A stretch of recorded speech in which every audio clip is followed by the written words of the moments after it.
And the Inter-Religious Council of Kenya wants the boundaries review function taken away from the Electoral Commission and instead an ad hoc committee formed 2 years before a pending boundaries review. Led by the former IEBC Commissioner Yusuf Nzibo, the religious leaders say the Electoral Commission should only focus on election to ensure their credibility. And as NTV's political affairs reporter Kenneth Mureithi now reports, the religious group also wants the appointment of IEBC commissioners staggered to avoid a scenario where all of them will leave at the same time.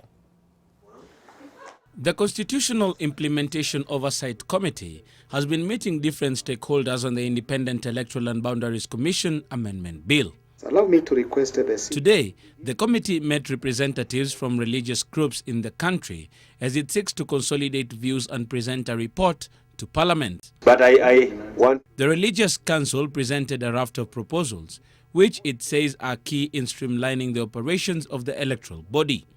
They want the boundary review function separated from election management and assigned to an ad hoc committee, which should be formed 2 years before an impending review.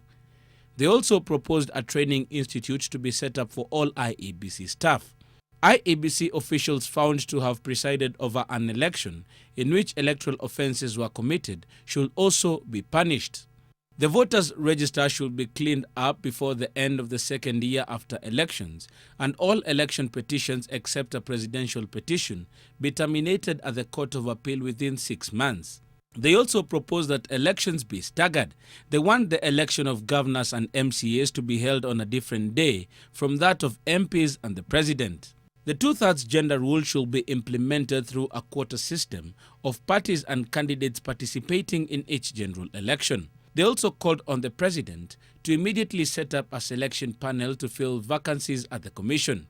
The council also says the vice chairperson of the commission should have the same qualifications as those of the chairperson. It would be very sad to have all the commissioners leave at one go. And from our own experience, it takes at least 2 years for a commissioner to understand the work of IEBC.